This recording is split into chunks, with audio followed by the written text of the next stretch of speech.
The Tokyo subway system is an intricate labyrinth. Master it, and you can reach almost any major destination in Tokyo. Trains arrive and depart precisely on schedule, a common sight here, but often surprising for visitors.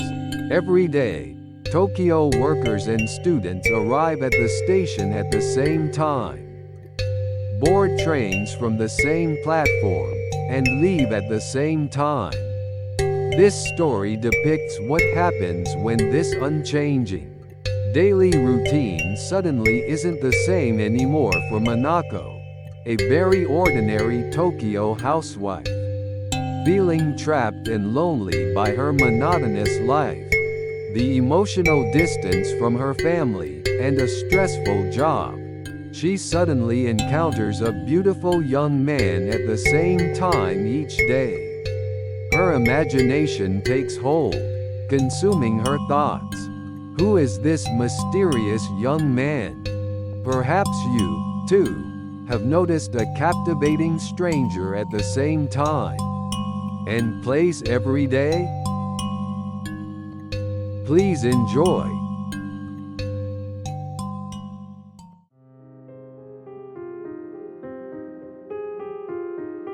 Minako.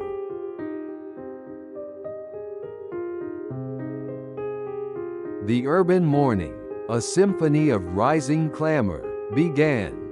Crushed within a sardine-packed train, Minako's eyes habitually sought out a lone boy, who always disembarked at the same platform, at the same time, each morning. His skin, a flawless white, like polished ivory, utterly devoid of blemish. His hair, a profound, absorbing black, as if a piece of the night sky had been torn away. And his eyes, sharp yet beautiful, elongated slits that held deeply hidden emotions. The boy possessed an almost otherworldly, unsettling beauty. Initially, he was merely a trivial diversion, a way to endure the monotonous and melancholic commute. Yet, his perfect presence began to take on a special significance for Minako. With each passing day, he was like a vivid streak of light piercing through her monochrome existence. At home, conversations with her husband were purely formal. Their words merely vibrated in the air, never reaching their hearts. Her children, growing fast, were engrossed in their smartphones. They found their mother's words tiresome, rarely lending an ear to Minako's voice. At work, her supervisor, an old-timer lacking competence, issued instructions on a whim, forgetting his own words almost immediately. Customers, self-centered and unreasonable, made constant demands. Caught between her boss and these clients, Minako felt physically and mentally exhausted each day. Her colleagues, like her, moved through their tasks with soulless expressions, as if merely passing the time. In this inorganic, hollow existence, that boy was Minako's only glimmer of hope, the sole reason she felt she could breathe. At first, simply gazing at him from afar filled her heart. Confirming his presence became a small, daily ritual to begin her day. But as days turned into weeks, the boy's perpetually expressionless face began to stir a subtle unease within Minako. He was always alone, never speaking to anyone, standing silently in a corner of the platform like a statue. He exuded an ethereal, detached aura, as if he didn't quite belong in this mundane world. "He's like me," he must carry a deep loneliness inside. Minako eventually came to believe this, and this empathy gradually transformed into a conviction that a special, incomprehensible connection existed between them. She was the only one who could understand the depth of his hidden solitude. Believing this, a faint yet distinct sprout of new hope quietly began to bloom in Minako's parched heart, the beautiful boy she saw every morning. Eventually, Minako began to fantasize about abandoning her husband, her children, her job, even her very life, to elope with him. One evening, while showering, she imagined the beautiful boy reflected in the mirror. No way, she thought, yet. Her fingers traced her body. Lost in fantasies of him, the boy's lips met hers. His small, slender fingers tracing a path from her cheek, downward, ever downward. It was a pleasure she hadn't felt in a long time. It was the moment Minako's parched, female desire began to awaken with the boy's appearance. The next morning, the boy was there again. As always, Minako's eyes followed him. His beautiful black hair swayed in the subway's draft, his eyes alluringly beautiful. Minako felt their gazes meet. She longed to be drawn into his unblinking eyes. Her heart pounded, and she involuntarily exhaled as he vanished from her sight and she disembarked at her usual station. Heading to work, Minako realized her underwear was damp. This thrill, this pounding, this swirling emotion from her lower body. As soon as she arrived at work, she rushed to the restroom. Indulging in fantasies of intimacy with the boy, stifling her moans of pleasure. She couldn't focus on work. On the train home, she thought only of the boy, forgetting her stop. Her sense of time became distorted. She knew her perceptions were different, but her mind was consumed by his unsettlingly beautiful presence, his somehow lonely profile. That evening's dinner was more lavish than usual. While shopping at the supermarket on her way home, planning the menu, Minako had an idea.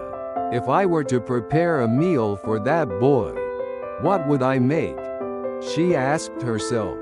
Her heart soared. She felt fulfilled, feeling herself in love.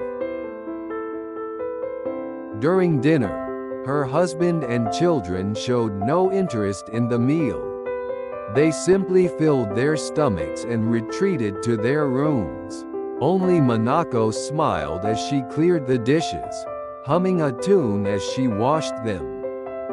Not a single family member paid attention to Minako's buoyant mood. The next morning, as usual, her eyes followed the boy until he disappeared from her sight. In the train's glass, the boy, beautifully smiling, materialized. His exquisite beauty made her heart pound again, and she exhaled. Those eyes, those unblinking eyes, so beautiful.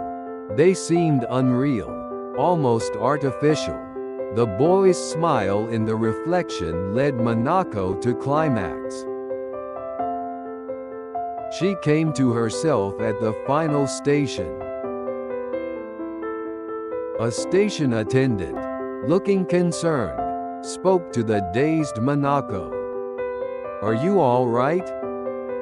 If you're not feeling well, I can show you to the infirmary." Minako's vision was blurry. Her underwear was damp. She felt embarrassed for missing her stop. She was also conscious of her body odor. "Oh, I missed my stop. I'm sorry. I'm fine." She apologized in a trembling voice and returned to work. She couldn't live without that boy anymore. She would elope with him, not just in her fantasies, but in reality. What if he refused? Then, she would die with him. There was no turning back now. How could she live in a world without him? She was fed up with her current relationships. She wanted to reset everything: her family, her workplace, all her current connections. He was the only one. He would understand her feelings. This conviction grew stronger and stronger.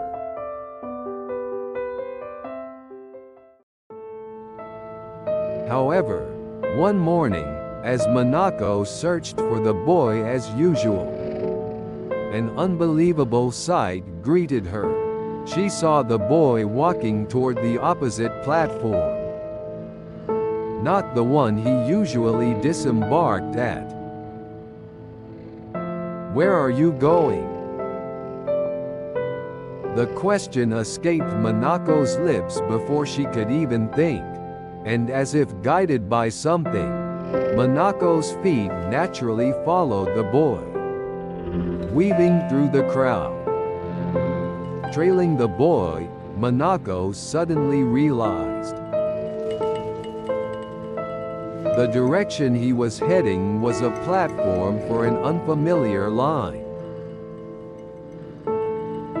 One she had never used before. They hurried through a dimly lit, secluded underground passage. Then descended a quiet, slowly moving escalator with no one else around. The air was heavy, damp, and enveloped in an unsettling stillness. Had this station even had such a place? Tokyo's subway was a labyrinth. But Minako should have had a general sense of its layout. What's on the platform ahead? The boy continued to walk forward, as if hinting at something. Minako's heart pounded so violently its thumping echoed loudly in her ears. Perhaps this was a moment of destiny. She would abandon everything: her cold husband, her indifferent children, her tiresome job, and begin an entirely new life with this beautiful boy.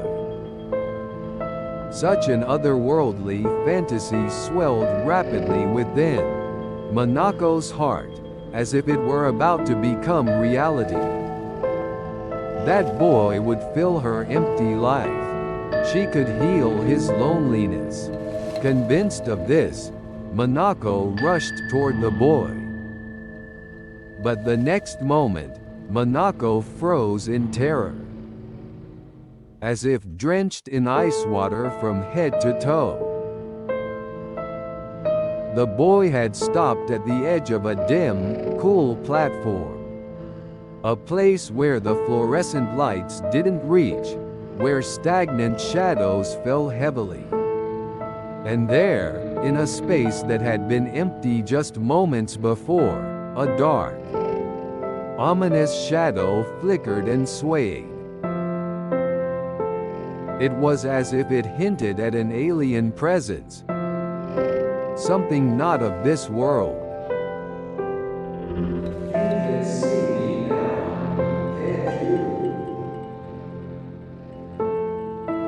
In the silence, the boy's voice resonated in her ears. It was like a caress, brushing against the fine hairs on her ears. Trembling in fear, she felt her knees weaken with pleasure. But the boy merely smiled beautifully, his lips not moving. All the hairs on Minako's body stood on end, goosebumps rising. Huh? As Minako struggled to comprehend the meaning of his words, an unbelievable sight unfolded before her eyes. From the boy's feet, countless white hands stretched out, as if clawing their way up from the depths of hell. They were thin, long, and disturbingly pallid, like those of a sick person. These hands, writhing like living things, grasped Minako's ankles. Just as she was about to scream, she was struck by an intense sensation, as if the ground beneath her feet suddenly collapsed. Her vision abruptly turned to black. When Minako next awoke, she was back in the familiar, crowded train. The morning's clamor echoed deafeningly in her ears. Was it a dream? Her heart was still pounding wildly, and cold sweat beaded on her skin. Clenching her sweat-dampened smartphone, Minako slowly looked around. The familiar interior of the train. The crowd of usual commuters, with their tired expressions. Outside the window, a familiar station platform sped by. A sigh of relief escaped Minako's lips. But the next instant, she felt all the blood drain from her face. The boy was there. What had seemed like a hallucination was not a dream at all. The unnervingly beautiful boy stood on his usual platform, looking utterly unchanged. It's not a dream. Minako's throat made a dry sound. The boy slowly turned towards her, as if he had found his prey. His eyes seemed to hold an unfathomable darkness.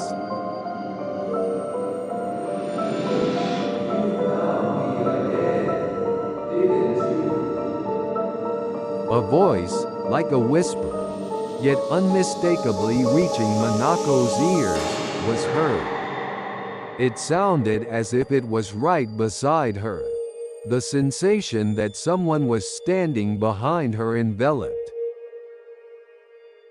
Minako's entire body. Minako didn't have the courage to turn around. Terror solidified her body like stone, rendering her utterly immobile. Only then did Minako finally understand. She had seen what she shouldn't have seen. The boy's unsettling beauty, his mask-like expression, his otherworldly solitude. She realized, belatedly, that he was not a being from her world. There's no turning back now. The next moment, with a jarring clang, the train doors opened. As if strongly pulled by something, Minako's body lost control and tilted forward. And then, with a deafening crash of metal. The screams of several passengers echoed through the subway platform.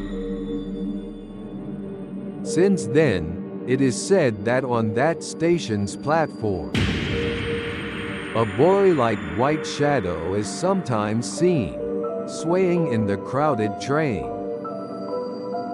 Just like Minako, gazing at someone in silence, that shadow, somewhat lonely, is said to stand quietly, as if searching for its next discovery.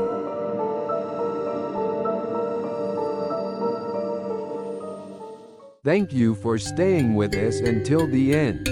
If you enjoyed this program, please subscribe and hit the like button. It really helps us out. Also, if you've had any strange experiences or supernatural encounters during your travels in Japan, please share them in the comments section. Our excellent AI will translate, so any language is fine.